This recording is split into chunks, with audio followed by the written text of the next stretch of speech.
নমস্কার দর্শক বন্ধুরা, এই দেখুন আজকের আমার বড় মেয়ের বিবাহবার্ষিকী। তা যা গরম পড়েছে তা আমি এতে হালকা পালকাভাবে রান্না করেছি।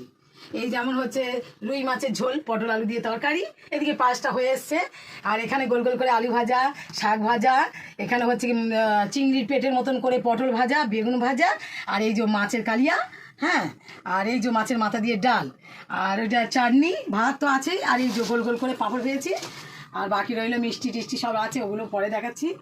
আর এত গরমের মধ্যে এবেলা আর মাংস খাবো না, মাংসটা বিকালে রান্না করব। তাই সব দর্শক বন্ধুরা আপনারা দেখতে থাকুন, কেমন লাগলো জানাবেন। আর আরেকবার দেখাবো, যখন আমার মেয়ে খেতে বসবে তখন একবার ভিডিওটা দেখাবো, ঠিক আছে?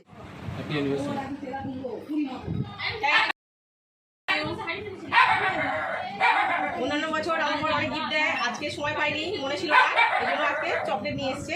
হয়তো রাতে আরো গিফট দেবে, গিফট দেওয়া বাকি আছে। এটা হচ্ছে আমার বর স্বপন। আমার দিদির অ্যানিভার্সারি, তাই দিদির জন্য গিফট এনেছি। এটা কি খোলা হবে, খুলে তোমরা ভালো ভালো কমেন্ট করবে কেমন হয়েছে। Thank you. তাহলে এবারে আমি গিফটটা খুলি, দেখি আমার জন্য আমার বোন কি নিয়ে এসছে। মা একটু লাভিতে ধরো তো। শোনাই শোনাই শোনাই, আর মা কি খুঁজছে? মা মা দাও নিচ্ছি নিচ্ছে। খুচুরি নিতে করবে, মা কাজা মা কাজা। আচ্ছা শোনা, বসো এখানে বসো।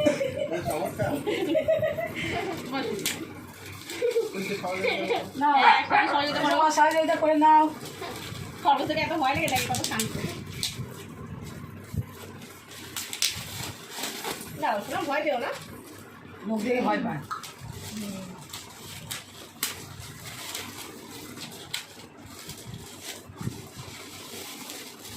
বাহ বাহ, রাধাকৃষ্ণ। এই দেখো সবাই, এইটা আমি গিফট পেয়েছি আজকে। আমার মামাতো মেয়ে, মানে মামার মেয়ে, মামাতো বোন আমাকে দিয়েছে।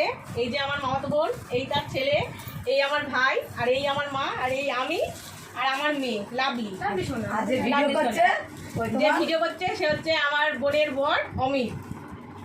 দেখো আমার গিফটটা কিন্তু খুব সুন্দর লাগছে, তোমাদেরও ভালো লাগছে তো?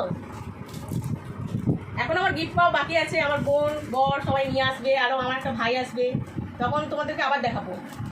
আজ মানে আজ এখন এইটুকুনি দেখালাম। এই খুব ভালো হয়েছে কিন্তু, দেখ। হ্যাঁ, গিফটটা খুব দেখতে সুন্দর, খুব সুন্দর হয়েছে। ওয়াও।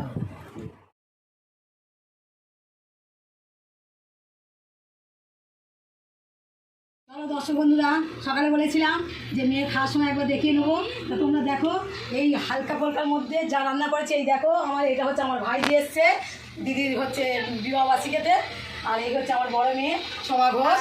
হ্যাঁ, এই আজকে এইসব খাবার আইটেম করেছি, খাবে। তো চলো বন্ধুরা, সবাই এসো, ওর সঙ্গে খাও, আর প্রাণ ভরে আশীর্বাদ করো যেন পুনরায় ওর জীবন সুখে শান্তিতে ভরে যায়, ভালো থাকে, এইটুকুনি বলার ছিল।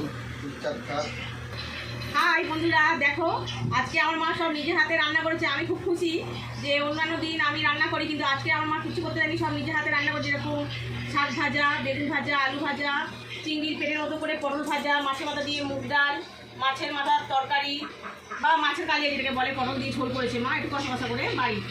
আর হচ্ছে পাঁপড় ভাজা, পায়েস, মিষ্টি, এই আচারগুলো কিন্তু আমি বানিয়েছি নিজের হাতে। এটা আমি কালকে বানিয়েছিলাম, আজকে কিছু করিনি, সব মা নিজের হাতেই এতগুলো করেছে। আর এই আমার মামার মেয়ে বোন এসছে আজকে আমাদের, আরও আমার এখনও অনেকজন আসা বাকি আছে, যেমন আমার ভাইয়ের বন্ধু, আমার ভাই, আমার বর, আমার বোন, আরও অনেকে আসবে দিতে। আমি সব থেকে খুশি হয়েছি যে আমার ভাইজিটা ঠিক সময় চলে। হ্যাঁ, এই জন্য। তোমার কেমন লাগলো বল? আমার কাছে খুব ভালো লাগছে। দিদির অ্যানিভার্সারিতে এসি, যাই এখন আসতে পারিনি, আসবে এক্ষুনি চলে আসবে, এক্ষুনি চলে আসবে। ততক্ষণ দিদি একটু ওয়েট করবে। আর তার আগে আপনাদেরকে একটু জানাচ্ছি, সবাই মিলে একটু আশীর্বাদ করবে আমার দিদি জানাই দিদি। আর আমাদের যে জামাই, মানে আমার এই ভাইজি জামাই প্রচণ্ড লাজুক, সে তো মোটে বেরোয়ই না, সে ঘরের মধ্যে আছে, তাই তাকে দেখাতে পারলাম না। কিছু মনে করবে না, পরের বারে ঠিক টেনে এনে বসে। তাহলে রাখছি বন্ধুরা, সবাই ভালো থাকবে।